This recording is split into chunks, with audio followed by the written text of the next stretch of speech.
morning, everybody. Wherever you are, however you may be listening, this is your Wednesday wrap-up. What's happening, my man? Man, I'm good. Raj is on it already. Oh, my goodness. Bo and the other guy. Well, let me tell you a story. Last night, I started off the show with a tribute to Raj and telling him how great he was and how much I appreciated him and loved him and what a great job he was doing. He spent the entire time looking around, trying to figure out what was going on. And at the end of it, he goes, I just keep waiting for the joke. Like, I know you're about to say something. And I mean, that's what brothers do. Yeah, I get that. That is awesome. So what else is new? Last week? I mean, because that actually is, kind of usual. Yeah, that is. Man, it's been a good week. It's a good week. Talked some Notre Dame last night, man. That was okay. A fun show. So, all right. Otherwise, man. What was the feeling from Notre Dame fan? So they don't know who the quarterback's going to be. So that's always scary going in. But going to be a lot like last year, defense and run game. But you look at their schedule, and it's like the first two games are the worst, and then there's some stuff sprinkled. But one fan posted they could be 12-0 or 9-3, and they were like, "Yeah." Although I don't think 9-3, but yeah, there's like their schedule looks like an 11-1 kind of thing. But you could see 10-2 if they drop that. You know how college football is. You could drop that game that you just don't expect. So it was a good time, though. It was a good time. Yeah, I mean, Notre Dame's going to be an interesting one just because as the conferences become super conferences, they're not going to need out-of-conference games. I think they might, over the next 5 years, finally force Notre Dame to have to do something. Like they might have to actually join a conference because, I mean, maybe not. Ultimately, they're expanding the playoff again to 14, right? So, 14 or 16, I think, is a possibility. I thought, so I mean, 16 sounded like an outlier, but 14 sounded like it's a done deal. Like that's. I agree with that. Yeah. But no. I agree with that part. The thing with Notre Dame, I mean, now, they changed the rules so they can get that first round bye. So that's like less on needing to get in. Yep. But the Big Ten already doesn't schedule a ton of games. USC is already trying to get out of scheduling with them. The SEC, they do play Texas A&M and Arkansas. But if the SEC moves to 9 games like everybody's pushing, I think they're going to try to start killing a lot of their out-of-conference games. Well, I mean, there's just no reason to have them, right? I mean, when you think of like the Big Ten, there's 18 schools. Yeah. Do you need an out-of-conference game? Not really. Not really, yeah. Like Ohio State starting against Texas, that's tough. You might see those go away. And then if you're doing a lot of that, what's Notre Dame's schedule going to be? A lot of service academies, a lot of, Group 5, and then are they going to go undefeated every year and make the playoff with nothing scheduled? So, I don't know. Yeah, well, and I mean, and then at the same time, you think of a Notre Dame where, what is your hardest game going to be if all of these top schools stop doing out-of-conference games? Right. You're going to grab Boise State out of the Pac-12, and that's probably going to be your toughest competition on your schedule. Like that's right. Yeah, you might get a first round bye just because you're Notre Dame and they're going to give you one, but I don't know. I mean, I feel like that's just going to make a lot of fans mad. If they're like, oh yeah, they gave them a first round bye. It's like, yeah, they didn't play anybody. Like you're keeping people out of the playoffs that didn't have a good schedule everywhere else. And Notre Dame just gets to be Notre Dame. Like, I don't know. It just, I don't love the way that looks. Yeah. I'm sure it'll get tweaked. I'm sure the NCAA will mess it up. And of course, I mean, that's just what they do. Yeah. So what happened is Notre Dame will have a terrible team one year, but make And the get in. playoffs and lose by 30 in the first round. And then the NCAA will try to go fix what happened the last year rather than being proactive. So, yeah, well, the NCAA is always super reactive. Like they never do anything in a way that makes sense. You know, kind of like the NIL. They're like, no, you're not going to do it. You're not going to do it. And then they're just like, you know what? No regulation. go ahead. Yep. Go figure it out. It's like, that is stupid. Yes. Like any rules at all? No. Who needs rules? We're good. Yeah. I'm sure it'll work out. And then as it gets crazier and crazier, they're like, oh, you know, we probably should have made some rules. Yeah. It's like, yeah, a little late for that now. Yep. Let's try and reel it back in. Man. Speaking of people that need to reel it in, we got Jerry Jones just continuing to almost make it so that Parsons will never sign there. And so, you know, this has gone back and forth a little bit, right? Micah Parsons has voiced the fact that he's been, you know, disappointed that they haven't come to the table, and Jerry Jones not talking to his agent. And then Jerry's out there saying so much craziness. So now Micah Parsons, he's there. He's at camp, right? He doesn't want to lose money. He said he'll play his contract out. He's under contract. Check's clear. So then this is Jerry, because I guess why not? Man. Side is as serious about this negotiation right now as you guys are? Oh, yes. Obviously, Micah, first of all, does want to get paid. He's getting paid. You know, he gets about 20-something million right now. And that's pretty easy, 20 million, standing there watching practice out there at the same time we're going on. But seriously, I don't have a lot to say about it. We'll see where this goes, but this is commonplace. It's commonplace around the NFL. It's commonplace here. How are you going to haul off and be like, it's pretty easy to watch practice for 20 million? It's like, dude, you are missing the point, man. Yes. Yeah. I mean, funny soundbite, but you're just like, wow. Yep. Well, and the whole let me just take a random shot while I'm doing it, but it's so Jerry Jones, which I love, by the way. Hey, I don't have a whole lot to say, but I'm gonna give you the soundbite, and then I'm gonna say I don't have a lot to say. But there's another soundbite out there where he basically alluded to the fact that he loves the entertainment value of all this.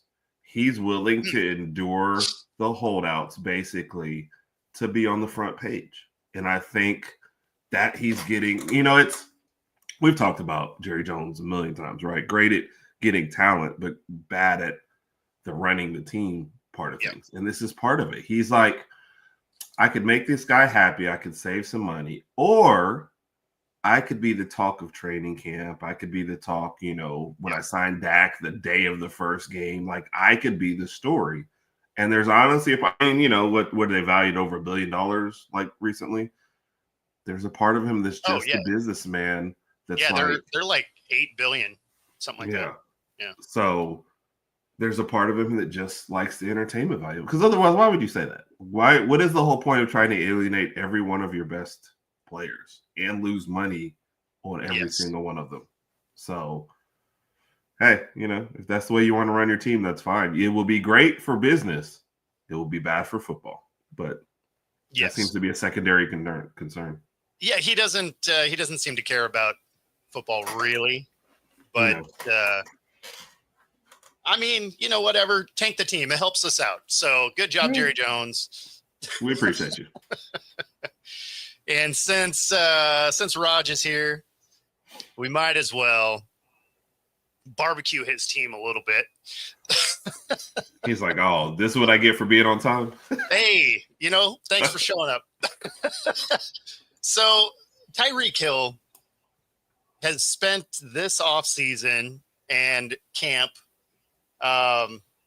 trying to make zero friends in his locker room, right? You know, obviously he said he had that clip where he says, I'm out. And then he's like, oh, never mind. I want to be here. And you saw Tua say, yeah, that's great that he's saying that, but he's got a lot to prove and all of that, right? So in theory, he's supposed to be making amends with his teammates, trying to prove that he wants to be there. And then he comes to a presser and barbecues a teammate. So here we go. Here's this audio clip. Yeah. Take Devon out on third down. What? You want him? That's my honest opinion. If it's third and short, he's not a power back. I be telling him that in the locker room, but he a power back. I love Devon though, but if I'm being honest, like that's why you got Jalen Wright. That's why you got Ollie Gordon for those kind of situations. So the thing is he's not wrong, right? Right. Like what he's saying isn't wrong. But that's something you say in-house. That's like in your locker room. You can say that stuff. You can't go to the national press conference there and barbecue, right? Like that would be like you are at work. You get on a telecast with all of your clients, right? And you're just like, yeah, you know what? We would be better, but Steve over here sucks at his job sometimes. And so that's why we're not good.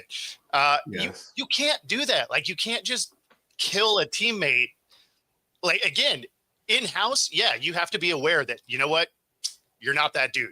But you can't go on the national stage and barbecue a teammate or a coworker or whatever. Like you can't do that. So that's but that's Tyreek Hill. Shouldn't. Yeah. Like you mentioned it, he's trying to repair the men fences with the team and maybe come in a little bit of humble, but they just said, how do you fix the short yardage stuff? And you put it all on one person. You know what? Yes. Pretty much that guy's fault. That guy right there, which by the way, has no decision-making power, who doesn't put himself in or call his own number. You just said that guy right there. Yeah. He also doesn't open the gap for him to run through, right? Yeah. It's wild to do that. But I mean, he's just been doing that this entire offseason. Yeah. Like, I don't know if he's trying to make the situation so bad they want to get rid of him, but crazy. I honestly think he's just a kind of guy that doesn't care. Kind of whatever happens. I think it's yeah. But you know what the funny thing is about him being unhappy? He didn't have to come back. He didn't have to apologize. There's a lot of guys that when you leave that way in the offseason, like have a conversation with them. Like, look, guys, I should have said that part, but I definitely want out.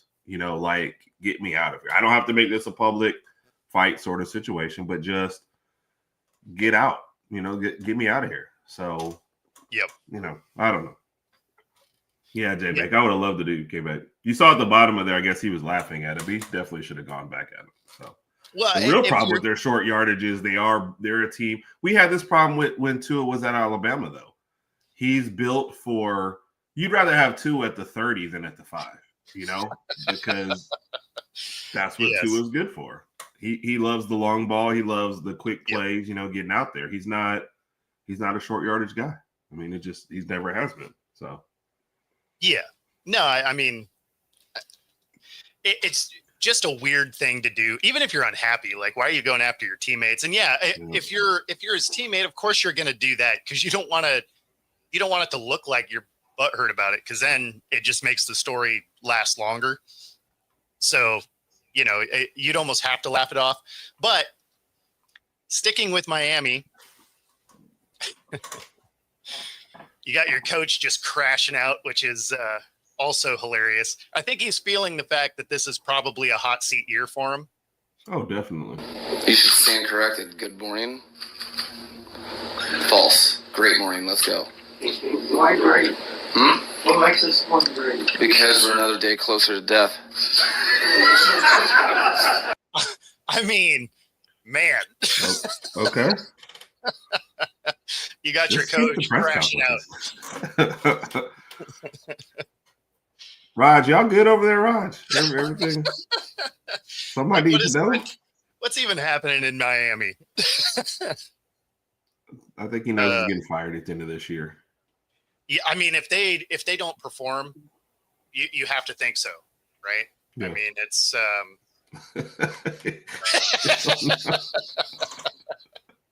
yeah. We know y'all ain't good, and based on the way this is going, you're not gonna be good. All right, J-Bake, appreciate you, man. Thanks for stopping in, man. Always one of my favorite people. It's like you've had this formula for a couple of years with Miami, right? You've got the pieces that you want. You've invested a lot in the offense, and then you're not producing. So, and it was at a time where you thought with Buffalo losing all their wide receivers, that they would be vulnerable, right? Yep. The Jets falling off, Patriots falling off. If you were ever going to go and win the division, it seemed like the last couple of years was a chance, and you're no closer. So, yeah. Yeah, in fact, I'd say you're getting further away at this point. Because the defense, is going to be okay, right? But if you have dissension within the ranks on the offense, that's not going to be a well-oiled machine. And when you think of an offense being based on timing largely, and they don't get along, you can see that on the field. Right. Like, it's not very often that a team that just doesn't like each other plays well together. That doesn't generally work out.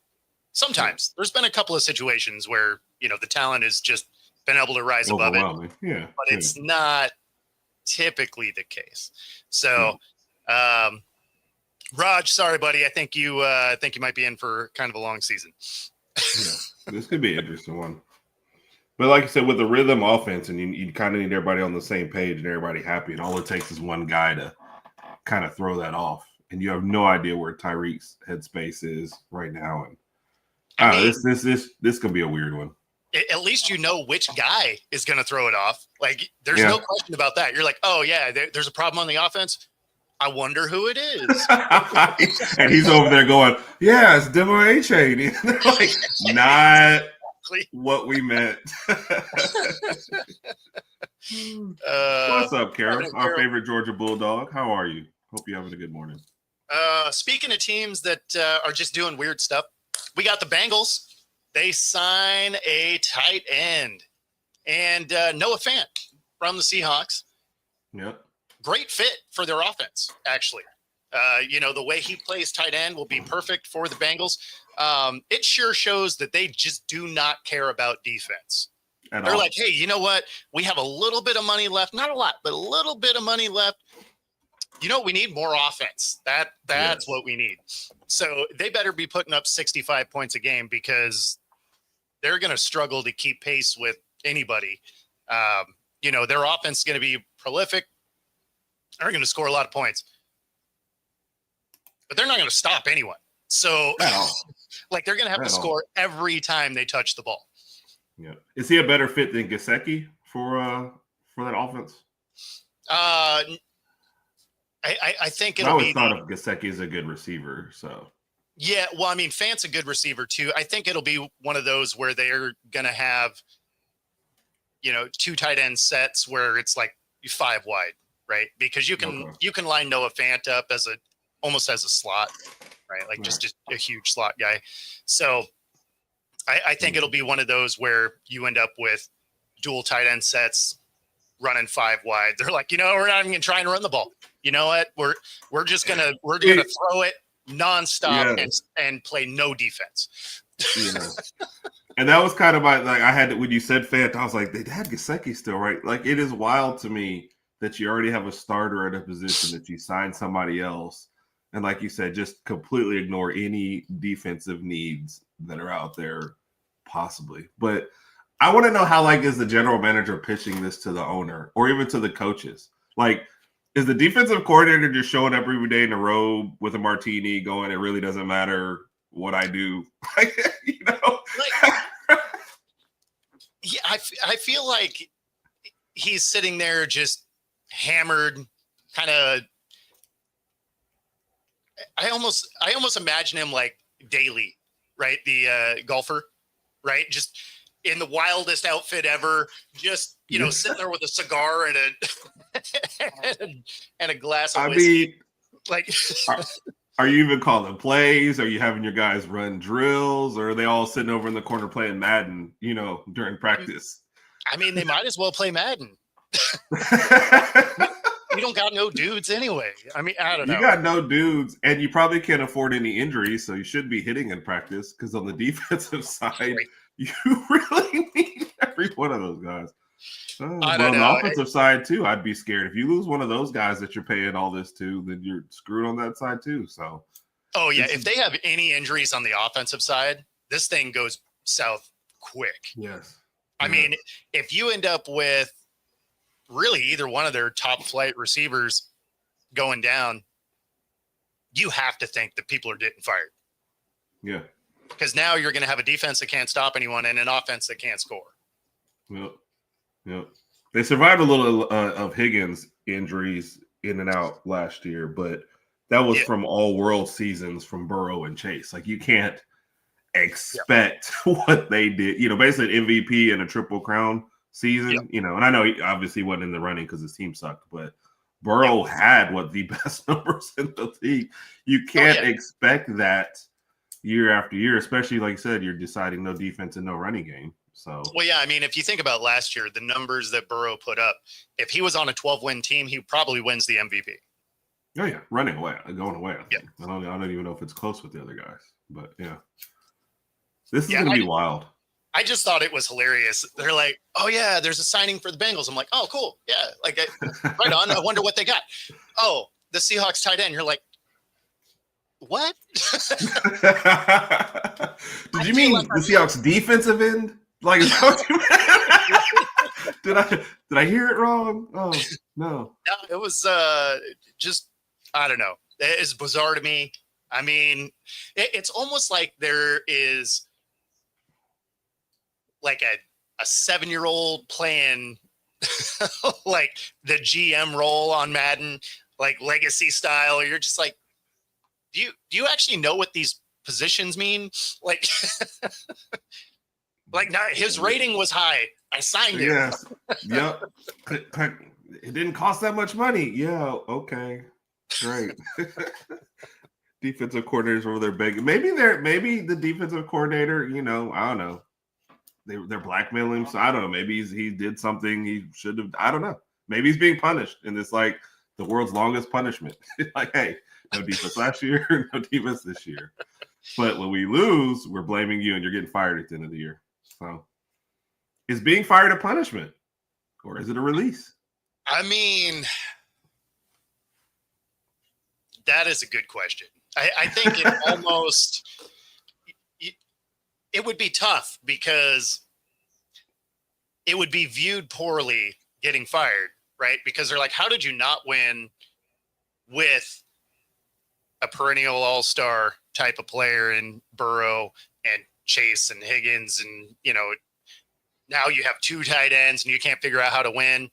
You know, even though they don't play defense, as soon as you get fired, everybody's going to forget about the defense and be like, oh, the head coach couldn't get it done with all this talent. Mm-hmm.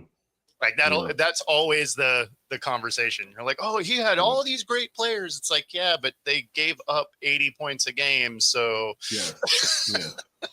The first drive that you don't score on, you're losing the game. So that's pretty much it for you. Yeah, 75. I wish somebody would pay me $75 million to go away. No question. Yeah. I would even clear out my office. I'd be like, you guys, look, everything in it. You're good. Hey, look, everything that I have at home, I'm going to send to you guys. I'll make sure you have all the information you need, all my scouting reports, all my tapes. Yeah. You guys got it. I promise you. No, y'all, if y'all want to come out, yeah, come on. Let's go. We can go right now. That's right. In fact, you can use the boxes you bring my money in to load this stuff up. Oh, my goodness. Yeah, no, that one was pretty crazy. 75 mil to walk away. Yeah, I would absolutely get fired for 75 million all the time. Yes. Yeah. No question. Smile on my face. How does it feel to get fired? I'm like, what? Yeah, all of a sudden you're like, let me check. Oh, it's pretty good. It's awesome. Yeah. I think I'm doing all right. And then the fact that they haven't been any better since they fired him is like, oh, okay, you guys just suck. They're spending a lot on the roster every year, but making no headway. So, well, yeah, and I mean, as you getting fired, you're like, you know when football's played, right? When the weather sucks. So I'm sitting on my yacht in the Caribbean while y'all are standing on the sideline in the rain. So it's not that bad. Doing all right. Doing all right. And I'm winning just as much as you guys are. So that's, we have the same amount of titles. Man. So one other one. Let's see. Oh, actually, you know what? Before we cut our radio audience loose, Pickem Challenge. It is that time of year. And so if you want to join us this year, this is the 4th annual Pickem Challenge. Obviously, this doesn't help out the radio audience because it's a QR code on the screen. So if you are listening on the radio, you can see this QR code on YouTube at Football-Talk. But so we will have a fourth year of the Pickem Championship. It's $10 to get in, and there's the top 5 win money. Should be a lot of fun. We are going to do it a little bit differently this year, where the time of the show will be just the hour before kickoff, and we will most likely be broadcasting live this and our sports bar series from Crucible Brewing here in Everett, Washington. So if you want to play along with us, hit this QR code here. And if you are in the area, you can join us every Thursday night for Thursday Night Football at Crucible Brewing. So there we go. And yes, when we definitely know his yacht is in Cabo.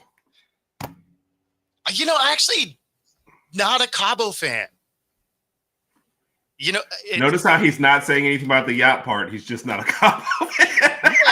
No, I would just make a little left and head over to Puerto Vallarta because I do like that town. I'm not a huge Cabo fan. It's a little too much. It's basically like Vegas South, right? And you can't even play in the water. Like there's one spot where the shore or where the water doesn't try and kill you because it's mostly shore break. And so that it's not fun to play in. Yeah, I don't know. Not the biggest Cabo fan. But that being said, if it's Cabo or in like terrible weather on the sideline, let's still do it. Bo has a segment where he's complaining about Cabo, everyone. I just want you to hear what is coming out of this man's mouth. What's next? Oh, Cabo's just nothing like the Bahamas, or oh, okay, thanks. I went to Panama City Beach and Destin this year. So we can relate. I've gone 0 places this year. I went to Alabama in February. That's the extent of my travel. So, yep.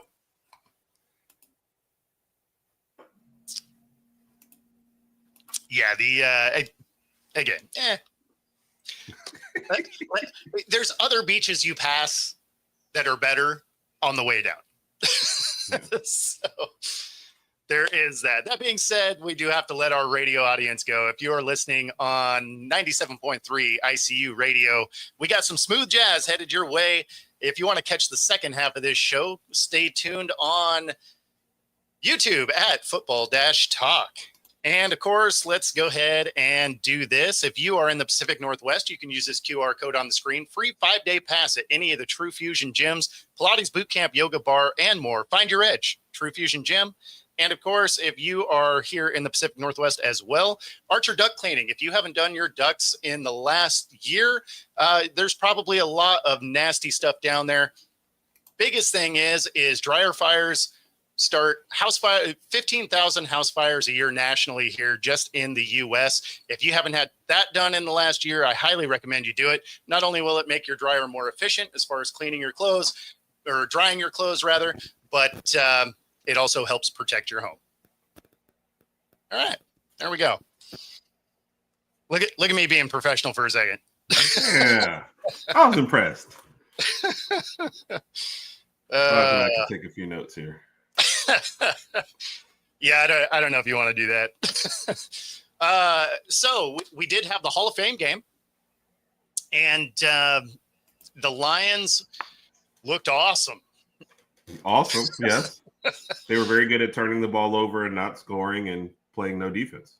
Yeah. Awesome. No, they were highly effective. I mean, I can't fault their defense too much. 2 of those kicks, they gave them the ball inside the 10. Most teams are going to score in that scenario. Plus, great for Trey Lance, right? Like he finally got a little bit of playing time, didn't get hurt, looked fairly sharp. People are like, oh yeah, he looked good. And you're just like, well, I mean, I would hope so. Cause he's playing against a bunch of guys that aren't going to be on the team. And he was a first round pick. So I would hope that you could look good against guys that are going to work at Walmart here inside of a month. So, Hey, we had to have a little bit of hope for old Trey. Yeah, there hasn't been much to root for the past couple of years, so we had to give him something. And they were showing on there he's younger than some of the guys that were drafted this year, so it's not over for him yet. But yeah, he needed something to be happy about. Yeah, well, I mean, we'll see. The biggest thing for him is we just don't know what he can be. He hasn't played enough. And he didn't play enough in college either. So you looked at his talent and you're like, okay, there's something there. He's got the tools. You could develop him, whatever. But then he could never stay on the field. So you're just like, really, if he can have some breakout moments, it'll at least help him stay in the league. Right. So, but Dan Campbell was not a fan.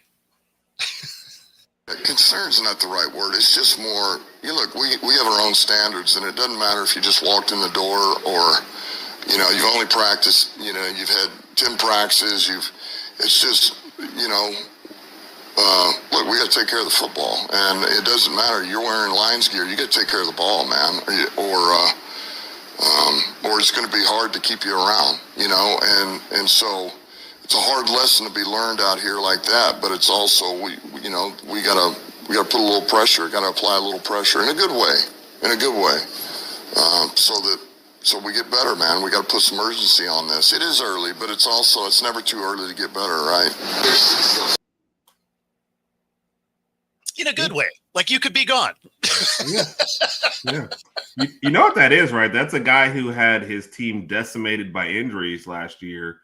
Thinking some of you guys out here that are being sloppy could be somebody we're counting on in week 10, and we fumbled the very first play of the game. So I can't have this. That's what that guy is saying right there. Oh, no question. I mean, and I get it, right? I mean, this is the time of year where you got a lot of guys that aren't making this roster. Right. You got roughly 40 guys trying for 8 spots. I mean, it's not it's not good. Like, I mean, if you're fumbling stuff like that immediately, right? And they fumbled twice. One of them was a kickoff. One was a punt. 2 different guys, both inside the 10 or inside the 15, something like that. So, I mean, you're setting the other team up for at least 3. Yep. So, I mean, I get why he would be frustrated. At the same time, make some of your cuts a little easier. You're like, hey, we like you. But remember how you just like, here, take the ball.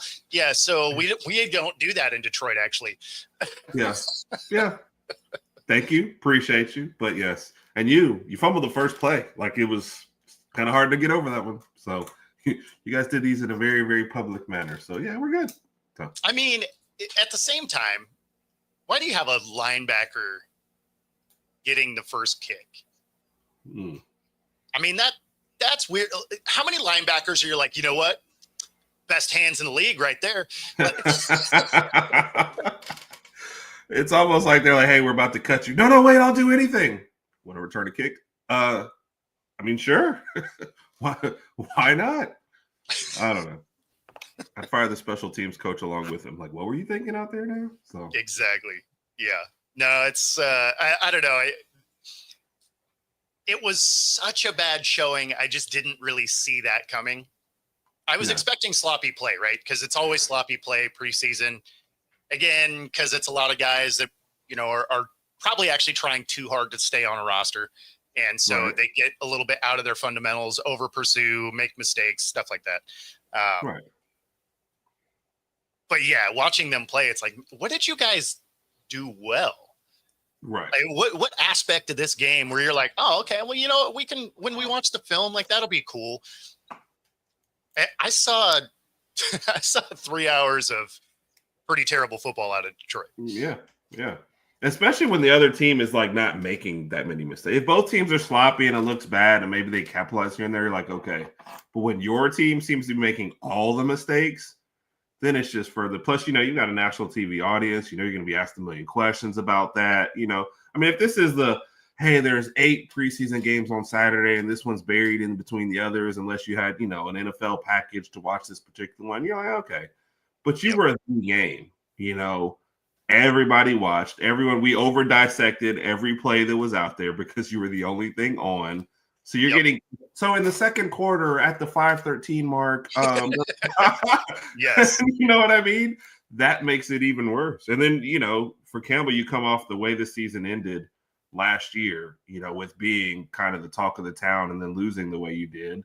Then you lose your coordinators. You know, there's a lot riding on this next year to show, okay, was it just them? Like, can we duplicate that success? Which you don't ever think, hey, if we have that high a season, you don't think it's going to repeat. So there's a lot going on for them. So to start off the season like that, yeah, it's embarrassing, even with backups, you know, or with guys who might not make the team. Like you said, you got a culture that you're trying to do there, and that was just not it, you know. My dad and I started watching that game, and then we just started doing other stuff. So. Yeah, it was a tough watch. I mean, again, because I was expecting ugly football, right? I just went into it knowing, hey, this is going to be terrible football, but we're football starved, right? So everybody's watching this game. Yep. And yeah, to your point, you're overanalyzing everything. Mostly it's guys that, you know, are hoping to make a roster. But at the same time, you're like, you know, y'all still played like your whole life. Like, this wasn't like, oh, you know what? I think I'm going to try football today. But, Yep. But it looked more like that. Yes. So, unfortunately. Speaking of another player having a rough preseason camp, I should say, Caleb Williams has not looked sharp at any point. And, we got Colin Cowherd just out on him at this point. And so it's a little bit funny, but he's not wrong. Another bumpy day for Caleb Williams. 3 days ago, he struggled. Ben Johnson was furious. Yesterday, struggled with a deep ball. Today, Caleb Williams, 2 red zone picks. So 3 days in a row, it's gotten a little bumpy for Caleb Williams. So Caleb Williams was sold as a generational talent. We were all hoping it would be this generation. Quarterbacks in 2025 are a little bit like streaming shows. Bro, if you're not getting me by the second episode early, I'm out. He's got to be good by late September and early October. So he's not wrong. And the worst thing is the next day after this clip, there was video of Caleb Williams trying to throw into a net. Now, when they're doing these just basic drills, it's a net with 3 holes, and you know, you're supposed to hit each hole. His first 2 hits the net, doesn't go in any of them. The third one doesn't even hit the assembly, and you can see him frustrated and like pouting, walking away. The thing to keep in mind is it's only 10 yards away. Mm-hmm. The net is 7 feet wide. Yeah. I mean, like, how are you not? I feel like you should be able to hit that as a professional quarterback, even if you didn't make the holes, right? Like maybe you just were off that day. That happens. To not hit the assembly, that's pretty wild. Yes. Yes. Like, they go so could you not see it? Like, did you? Like, okay. Like, even with terrible throwing mechanics, like you could have shot put a football 10 yards, right? Like most people I feel like have left-handed, right? I could do that. Yeah. Right? Yeah. I don't know. Left-handed, I might miss the assembly, I guess. But no, left-handed, I'm decent left-handed. I could hit the assembly 10 yards away, 7 feet wide. If I set my feet up right, it would just be the remembering to set my feet up, right? Yeah. Because I'm so used to throwing right-handed that it's an awkward motion. It really is, especially if you're set up to throw right and then you throw left, because then you look like you're swatting at a fly or something. You're just like, oh yeah, that is the least athletic looking throw you probably could have put out there. Yes. Have you ever played football? No? Oh, okay. Have you picked up football? Yeah. So, yep. I think with the Caleb Williams things, you're almost starting to wonder, it seemed like a lot of his best plays were off script, maybe in college, right? You also played at a huge, with a great offensive guru who always had great offensive talent around you, probably overwhelmingly for other teams. And were you a product of that versus like, hey, you're not in a spot anymore where you can run around for 10 seconds and make something happen? That doesn't happen in the NFL, unless you're Lamar Jackson, right? It doesn't happen very often, and you're not on a team where you can, now look, the Bears have tried to do better by him than they ever did for Justin Fields, right? So you can't say you're just devoid of talent, but you're not improving and the rest of the team is trying. So what does that say? Were you a product of a certain environment in college? That's going to be the worry at some point if you're not going to improve, especially if you're not doing fundamental things right. Now, I bet you could hit that thing if you told him, hey, run back 5 yards and run over 5 yards and then whip it over here. Like, you can hit it then. Like, that just seems like a Caleb Williams thing, but it's just not a recipe for success in the NFL. I mean, it can work if you design your protection that way, right? Like if you have a pocket that you're shifting because your guy needs to be able to move, like you can design that. You better have some really athletic dudes up front, but I mean, you can do it. But at the same time, you're not hearing anything about JJ. And no news is good news when it's this time of year. Right. Because nobody's going to be like, oh, you looked amazing. Because nobody does, because timing isn't quite there. Really, this time of year is any news is bad news generally. Yeah. And, because even if you have a great play, they're like, yeah, it was a great play against, well, yeah, I don't even know who this dude is. Like, so. You are so right, actually. I never thought about it that way, but that's absolutely right. So Herbert practiced today. I'm like, oh, dang it. Oh yeah. No, like if it hits the news, you're just like, ah. Like I saw you on Sports Center. You're like, crap.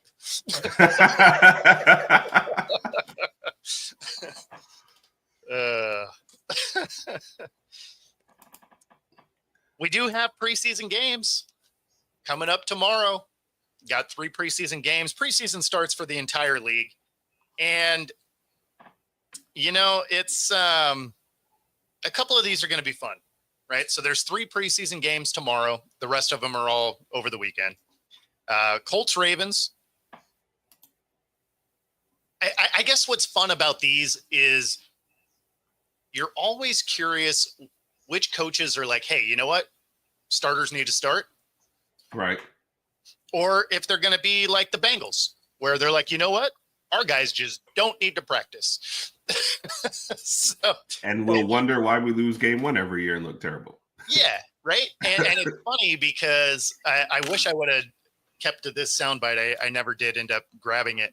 But they interviewed Chase, I want to say it was a week ago now, close to it anyway. And they're like, oh, are you going to be playing in the preseason? He's like, well, I mean, I don't know. I don't make those decisions. He's like, but how did we start 2 years ago? And they're like, oh, 0-2. How did we start last year? 0-2. It's like, sounds like we need to play in the preseason.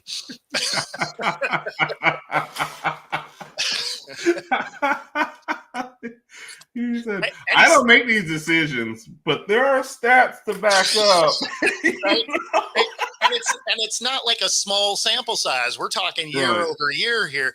And so I'm curious if we're going to see some of these guys playing in, this Bengals versus the Eagles, right?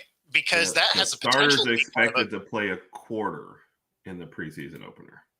So okay. I mean, that's what's on ESPN. That could be a fun game to watch, right? Because it's like, okay, you got some starters that are going to be out there. It's going to be sloppy, but at least you're going to see something. And, and then, of course, this was always my favorite game. It's now a preseason game, but back when my Seahawks were in the AFC West, I always loved the Raiders-Seahawks rivalry. And I like that the NFL has largely kept the Raiders and Seahawks a preseason game really most of the time. So most years, one of their preseason games is the Raiders. Once they dropped to 3, that was the game that sort of kind of fell away. But we used to get them almost every year, and we do have them again this year. I always liked that. It was such a fun rivalry. It's not quite the same anymore, obviously, because they're different conference, but it's still fun. It's a nostalgia thing for me. Right. I'm interested, especially since my weekend is kind of nothing's going on. So like I will be that guy watching preseason NFL games, watching like 90% of people who I might not see ever again after these games, but maybe more like 75%, if the starters do play some. So, which by the way, the Bengals better score like 30 in that first quarter, but they better be lighting it up. Yeah. I mean, but you're going to like the Seahawks game because it sounds like Milroe's going to get the start there. It's sad. Everyone from Alabama will be trying to find a way to watch that game. Alabama Twitter will be lit up. We'll all be dissecting every throw. Like all of us that said he should not start year one and should learn are going to see one throw from him, and there will light up and go, he should be starting game one. Yes. That's what I'm waiting for. Well, and it's hilarious because when you're looking at this time of year, they're like, oh, yeah, he looked great in camp. It's like, okay. What'd that pass rush look like? Oh, yeah, no, there wasn't any. Oh, okay, cool. So, I mean, like, I know they didn't tackle him, but, like, how many people are just, like, rushing? Yeah, nobody. It's like, okay. On defense, was it a full defense or just like one-on-one drills? Oh, one-on-one. All right, cool. So he has all the time in the world, nobody in his face, and a receiver that can just do whatever he wants to get open. And he completed a pass. Well, I should hope so. Yes. Right? Yes. Like, you better look good right now. It's like looking good at the combine or your pro day. It's like, yeah, there's no defense. You better look good.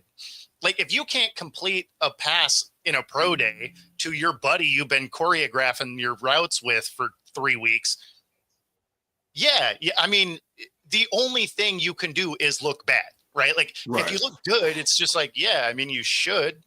Like, there's nobody, like, pro days are so dumb. I mean, I get it for the fringe guys, right? But when you got guys that are going to be going in the first round anyway, it's like the only thing you can do is hurt your stock. Yes, I agree. We talked about it last year. It can only go down from there. And NFL, they put so much into some of these days. I'm like, you have all their game film. They're not like all of a sudden, like Milroe was the same exact guy that he was before. Like when they were throwing at the combine, it's like, oh, he missed that. I was like, well, he missed that throw in college. He was good at that deep ball in college. Like, you knew both of these things already. That didn't change all of a sudden since the season ended. Like, hey, man, did you know he was greatly improved on the intermediate pass? Well, so he worked on them all season with nobody there. Like, still, again, if you're bad at reading a defense, you're going to be bad at it, when the season starts. That's not going to change. You didn't read any defense as a pro game. So, No, I mean, and that Anthony Richardson is the best example of this ever. Right? You looked at him in college and you're like, like he's got a lot of tools. He's going to be a lot of work. Could he be great? Sure. Is he going to be anytime soon? No. Right. And then he has his pro day where he launches an 80-yard bomb and they're like, he's amazing. And then he goes, fourth?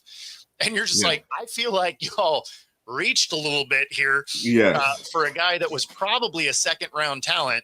And again, I say talent in the way of, he has a lot of tools that you could like form into a guy But then they're just like, nah, he's going to start. And it's like, well, I mean, okay, I'll bet against you. Like, that's cool.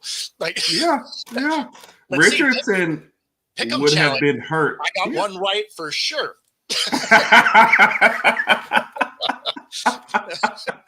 I'm on this one. I'm on this one.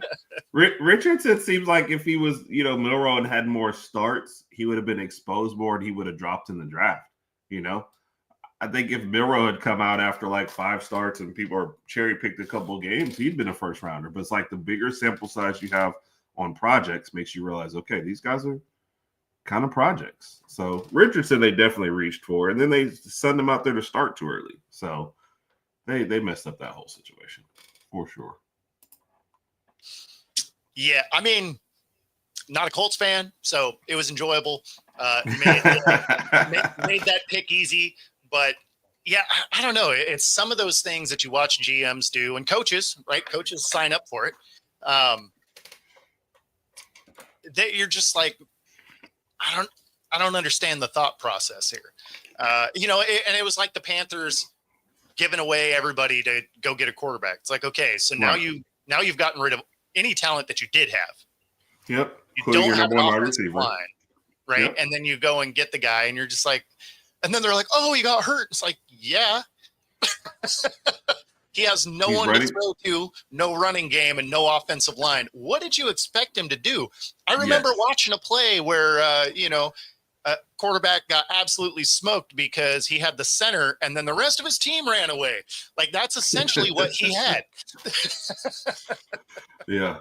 And, we're Bama fans, so we're rooting for Bryce. But I was like, that was a terrible situation to get into. And a team that's been bad for a while. Like you said, you gave up too much to go get the guy. And now, of course, at the time, we were probably like, yeah, that's great. But I was like, when they threw in the wide receiver, too, I was like, dang, I don't know what's expected to happen here, Yeah. And then you got to go out and start day one on a bad thing. And then, when they brought in Andy Dalton and he was doing well, I'm like, yeah, veteran will probably do better because he understands a little bit better and get it out quicker and a little bit more size. But you can't throw a rookie into this situation. And it was that second part that was huge, is Dalton was getting it out quick. Yeah. Whereas Bryce was still trying to figure out what he's looking at. Right. So when you're still trying to process what's going on and you have no offensive line and no weapons, yeah, that doesn't work. If you are a veteran and you're like, okay, I see kind of how these guys are set up. My guys are kind of not great, so I got to get it to them quick before the kind of not great. Was that the pep talk? Look, you guys kind of suck, so here's what we're gonna do. Could you guys play like you're someone else? Yeah, no, it's. Yes. I am actually curious to see them play this year. I think the Panthers take a step forward. I still don't think they're good, right? No. I mean, I keep hearing things where like, oh yeah, they're going to be so much better. I think that's just ridiculous hype for no reason. They're like, hey, you know what? It's been a little while since we knocked Bryce down a peg or two, so we're going to give him some hype again so we can be like, why didn't you perform? But right. I think this team can be better, right? Like, I think they'll win a couple more games, but they're still going to be one of the worst teams, right? Yeah. Like, they're a 5 or 6 win team, maybe. Yeah. They're just, they're just not there yet. But at least they finally kept a coach for more than a year. So, I mean, that's a bonus. Yeah. You're taking strides. And the Saints are in their division. So, they have a chance to maybe not be the worst team. So, man, the Saints are going to be rough. Yeah. They should have shirts. We're not the worst. That's still going to be the rallying cry. I mean, do you think the Saints, like, who do you think the worst team in the league is going to be? It's hard pressed to get past the Saints, right? I'm trying to think of what AFC teams are on the bottom. I mean, they haven't got to the Browns yet, but they have some talent. I guess some defense, yeah. Like the Titans won't be as bad, but they'll still be bad. Right, and they're throwing Ward out there earlier than they have to because Levis is done. Right, he's hurt, so yep, that's gonna be rough. I mean, it's gonna be tough to beat the Saints because what they got, Spencer Rattler, who they're still not sure of, and then all the Tyler Shug, he's looked bad in preseason. Yep, by all accounts, that one's gonna be tough. You got the Jets. The Jets are gonna be a weird. adventure as well. Yeah. I mean, unless you're sold on the Jets being able to develop a quarterback and that quarterback being Justin Fields. So Yeah. like I don't love that scenario. I might have to go with the Saints though. They're weirdly assembled. I can't believe they gave Kamara all that money. Not that he doesn't deserve the money, but to stay with the Saints just seems like a waste for them, for the next stage of your career. Feels like a waste for him too. Yeah, that's what I mean. Yeah. So, you're basically signing up for I'm never going to win. Yeah. So like, I mean, I can't see a scenario. Like, what does he have to do? 100 yards rushing, 100 yards receiving, maybe 100 yards throwing in a game, and they could still throw it to himself. I mean, right at this point. So I don't know. I don't know. I thought, and I was listening to a podcast where the guy was like, "Oh, this is great, locking him up." I was like, "For what? Save the money. Y'all are not winning, and that's not. They're not losing because of Kamara. It's just there's not a whole lot you could do. There's no great blocking there. There's no receivers. You have no idea what your quarterback is doing. Everybody's pretty much like, all right, just key on. Let's put 3 spies on Kamara on this play. I mean, that's the thing, right? Everybody's lining up on defense, be like, hey, I think I know who's getting the ball. You know what I mean? Did you watch film? No. They just literally only have him. Yeah. Like, I don't know who any of these other guys are. Yeah. That other guy was handing out water a minute ago. Now he's lining up a wide receiver. I'm not worried about it. Like, there's actually only 6 guys on the field. Yeah. Which would be a Saints thing to do. And I have to mention, so I know we're about to get off here. I got to mention this one. Cleveland having 5 quarterbacks. Oh, okay, sorry. I don't know. I know we're right up against the time, but which was actually the right move because you only have one healthy quarterback, so you had to sign another one, but it still makes it the most Cleveland thing ever that I've seen. Yeah, well, I mean, did you need to though? Like, that's the thing, is you could have went and got. I mean, I guess you just absolutely are not putting Flacco out there. Like that. Right. That's basically what that shows. So I make Deshaun play. Right. Yeah, I mean, so what's up, Zach? You got Gabriel getting hurt. You got Pickett hurt, both with hamstrings. So it was funny because ESPN doing what they do, they had this huge post. Shedeur is going to start the first game. It's like, I mean, yeah, because he has to. Right? Yeah, last man standing. It's not like they believe in him. In fact, they've shown you everything contrary to that. They're like, oh yeah. So you know what? Yeah, I guess you're going to start. We're going to go ahead and sign a quarterback though, because and I mean, I almost feel bad for Shedeur because this is a team that actively looks like they don't want him there. Yeah. Like they were forced into drafting him and now they're stuck with him and then, hate all the media attention for it. Well, and then who was the one that drafted him? Because the GM was like, yeah, it was good value, but it wasn't a blockbuster trade. And then the owner, which everybody just thought it was force-fed down based on the GM's reaction, he's just like, yeah, that was Andrew's call. Like, I don't know. It's like they both showed up to the stadium and he was just there one day and nobody knows how he got it. That's what they're treating it like. It's almost like they, it had the chaos dart and they're just like, you know what? Whoever's name it lands on, they're like, oh, sure. Cool. Like, it's weird. It's weird, but for his sake, I hope he goes in and shows out. I think they start off against the Panthers, so there's a good chance of it. But yeah, I mean, for his sake, based on just how for a couple of reasons, actually. Like, I think it would be great for him, and it would add to the Browns just have no idea what they're doing, because if he shows out, then what do you do with Pickett and Gabriel? And, so I hope he kills rooting for the train wreck. I'm just over here. The dumpster's already on fire just with a can of gasoline. Just like, let's go. I'm here for some it. fires in it. But that does get us to the top of the hour. If you've been watching along with us, thanks for hanging out. Be sure to like and subscribe. Helps us bring our stuff to you. And other than that, we are going to get out of here. enjoy the rest of your Wednesday. Take it easy, everybody.